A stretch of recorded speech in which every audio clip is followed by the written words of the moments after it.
Rabada আচমকা IPL ছেড়ে বাড়ি চলে গেছে, মানে সাউথ আফ্রিকা ফিরে গেছে। গুজরাট টাইটান্সের হয়ে এবারে সিজনে মাত্র দুটো ম্যাচ তিনি খেলেছেন এবং দুটো ম্যাচে তিনি 2 উইকেট পেয়েছেন।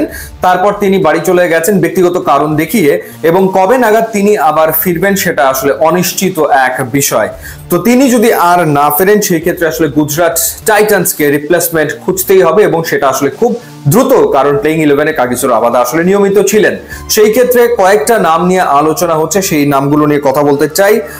প্রথমত আলজেরি জোসেফ তিনি গত সিজনে খেলেছিলেন রয়্যাল চ্যালেঞ্জার্স বেঙ্গালুরুর হয়ে। তাকে 11.5 কোটি রুপিতে দলভুক্ত করেছিল আরসিবি, এবং তিনি 3 ম্যাচে মাত্র একটা উইকেট নিতে পেরেছিলেন। পারফরমেন্স খুবই পোর ছিল, সেই কারণে 2025-এর অকশনে তিনি আনসোল্ড থেকে যান। ওভারঅল যদি বলি, তার যে ক্যারিয়ার 141টা টি20 ইনিংসে তার 176 উইকেট, এভারেজ 24.77, স্ট্রাইক রেট হচ্ছে 17.3। এবং গুজরাট টাইটান্সের হয়ে তিনি 2022 এবং 2023 সিজনে খেলেছেন এবং 14টা উইকেট তিনি নিয়েছিলেন। তাকে নিয়ে আলোচনা চলমান রয়েছে।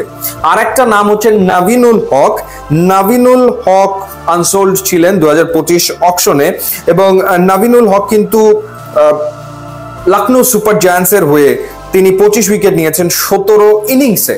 তো দুটো সিজন তার খুব ভালো গিয়েছিল। ওভারঅল 214 টি20 ইনিংসে তার উইকেটের সংখ্যা 259, এভারেজ হচ্ছে 24.27, স্ট্রাইক রেট হচ্ছে 17.4। লখনৌ সুপার জায়ান্টসে তিনি বেশ ভালো বল করেছিলেন, কোনো সন্দেহ নেই, এবং তাকে দেখা যেতে পারে। সবচেয়ে বেশি আলোচনা যেই নামটা নিয়ে, সেই নামটা none other than Mustafizur Rahman.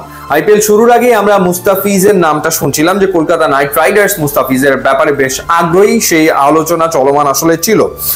মুস্তাফিজের ব্যাপারেও চিন্তা করে দেখতে পারে গুজরাট টাইটান্স।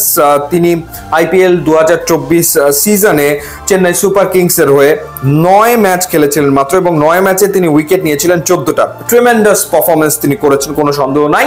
25-এর অকশনে তিনি আনসোল্ড ছিলেন, এবং ওভারঅল তার যদি ট্র্যাক রেকর্ড বলি, 279টা টি20 ইনিংসে তার উইকেট 351, তার এভারেজ 21.72, স্ট্রাইক রেট 17.3। প্রত্যেক যে 3 জনের নাম বললাম প্রত্যেকের স্ট্রাইক রেট 17-র ঘরে আসলে রয়েছে। এবং মুস্তাফিজ ওয়েল এক্সপিরিয়েন্স একজন বোলার, 57টা আইপিএল ম্যাচ খেলেছেন, 57টা আইপিএল ম্যাচ খেলে 61 উইকেট তিনি পেয়েছেন আইপিএল এ।